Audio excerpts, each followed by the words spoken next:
Good afternoon. My name is Michelle Harrison, and I am a special education teacher at Shawnee Heights Middle School. I'm also the current president of the Shawnee Heights Education Association, and today we're having short question and answer sessions with candidates for our Board of Education. So if you'd please introduce yourself and the position that you're running for.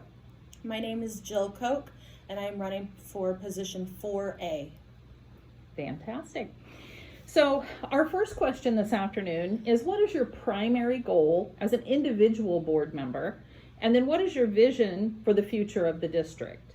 The second part of that is, how would you know if that goal or vision is being achieved?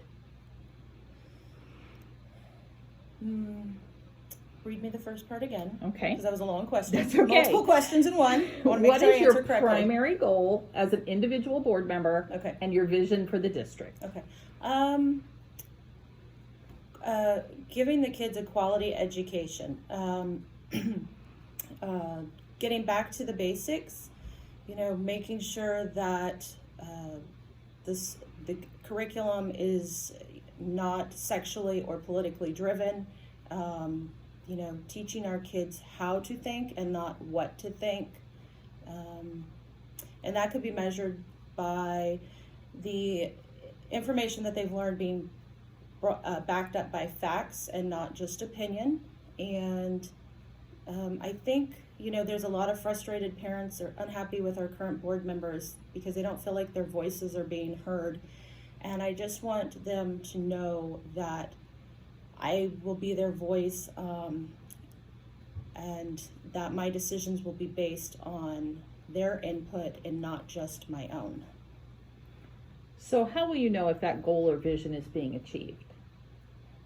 In which part? The children's education is backed up. Is what they're learning based on fact, or is it based on opinion? Okay. So our second question is, how do you plan to build and maintain relationships and connection with students, staff, and constituents? Okay. Well, currently I have a lot of parents and employees in the district that come to me about things going on in our schools. They come to me because they know I research and I get answers. And I maintain those relationships because I give them answers, but to build new relationships, I would, go to more community events than I already am. I would walk the halls of the schools, even get a cup of coffee with anybody that wants to have a conversation, just so they know that they are being heard. Okay, thank you. Mm-hmm.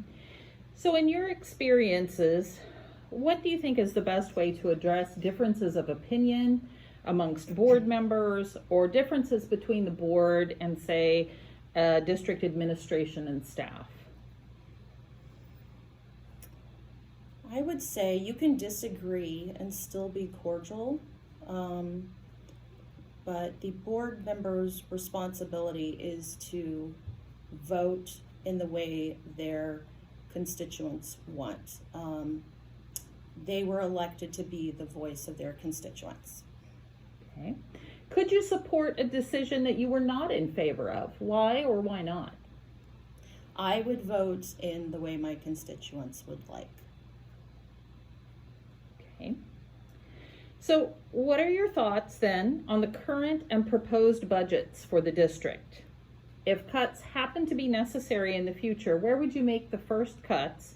And are there any areas you would not consider cutting? I think our district has received a lot of COVID funding, and I would like to see where that money is being spent.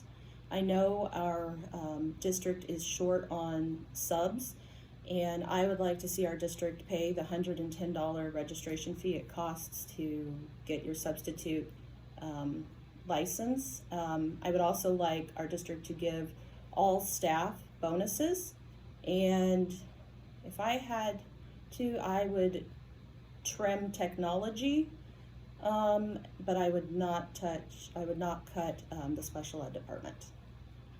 Okay, thank you very much. How would you approach advocating for education funding at the state level? As a school board member, it would be my job to help best utilize the funding and resources that the state has already given our district, and the best way to be more effective to get more funding is to show the state that we have utilized what has already been given to us in a beneficial manner. Then we would be more apt to receive more funding. Okay, thank you very much. So your final question this afternoon comes to you from a high school student. Yes. You randomly got our 5th question in the stack, Okay. and that is, how can the district become a place where minority teachers seek jobs? How can minority teachers seek jobs? How can the district become a place where minority teachers seek jobs?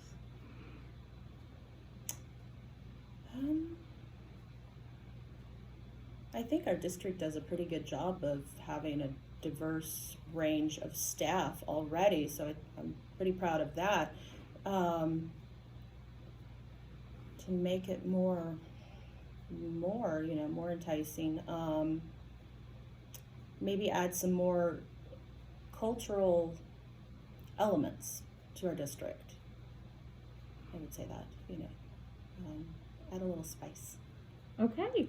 Well, thank you very much for coming in and talking with me Thanks. today. Thank you for having me. And thank you for your interest in serving on the Board of Education. Thank you.